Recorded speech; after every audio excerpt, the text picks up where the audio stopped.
Ah, come on. Where are you getting all those barrels? Oh, shit, man. Hi, I'm Itzy Papa Wellington. This is an exhibition called Game Masters. It celebrates video games, the people who design them, and its long and fascinating history. But what about our own video game history? Has New Zealand ever produced an Atari or an Xbox? This is Dr. Melanie Selwell. She says 1980s New Zealand had a cranking cottage industry. It became quite difficult for people to bring machines in unless they had an import licence.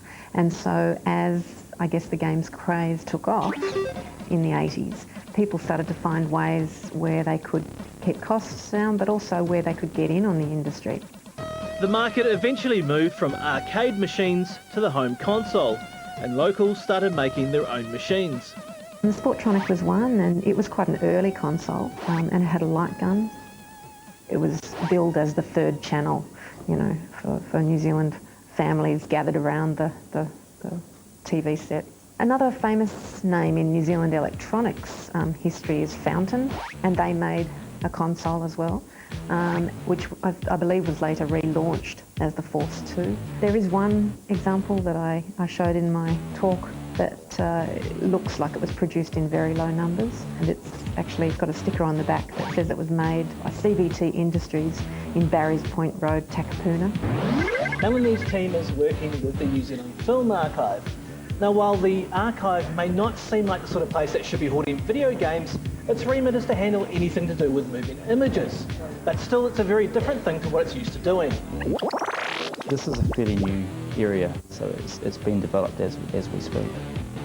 When I get a working piece of hardware coming in that has a ROM cartridge or a floppy disk, I will check them out and see if all the equipment is working. And yes, I have indeed found myself down in the laboratory having a go to see if I can beat these old games that were written here in New Zealand.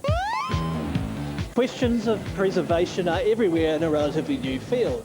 How actually do you preserve a game? What is the game? Is it the hardware or the software?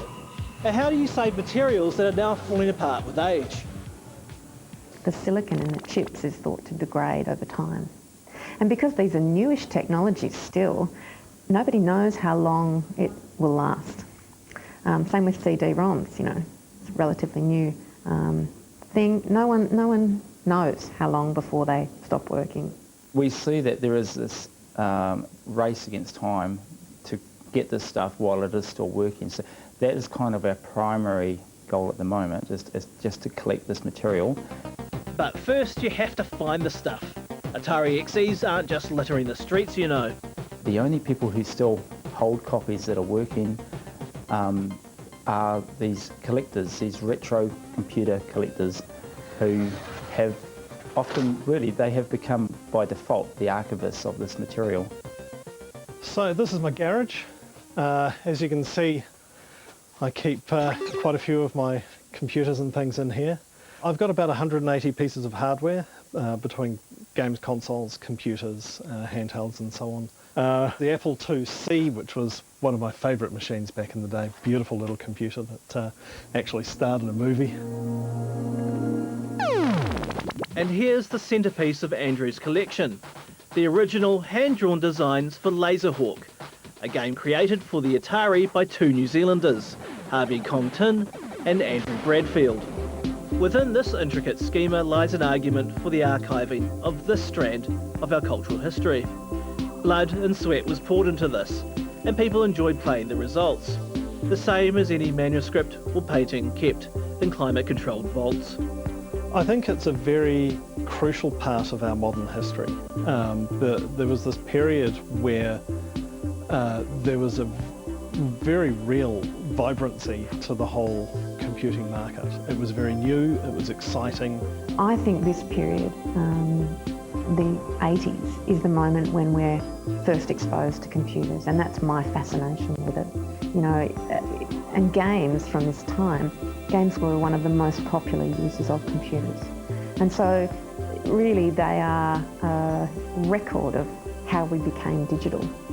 If we don't preserve this, there's that era that only lasted for 15 years, really, 15 to 20 years, which will be lost.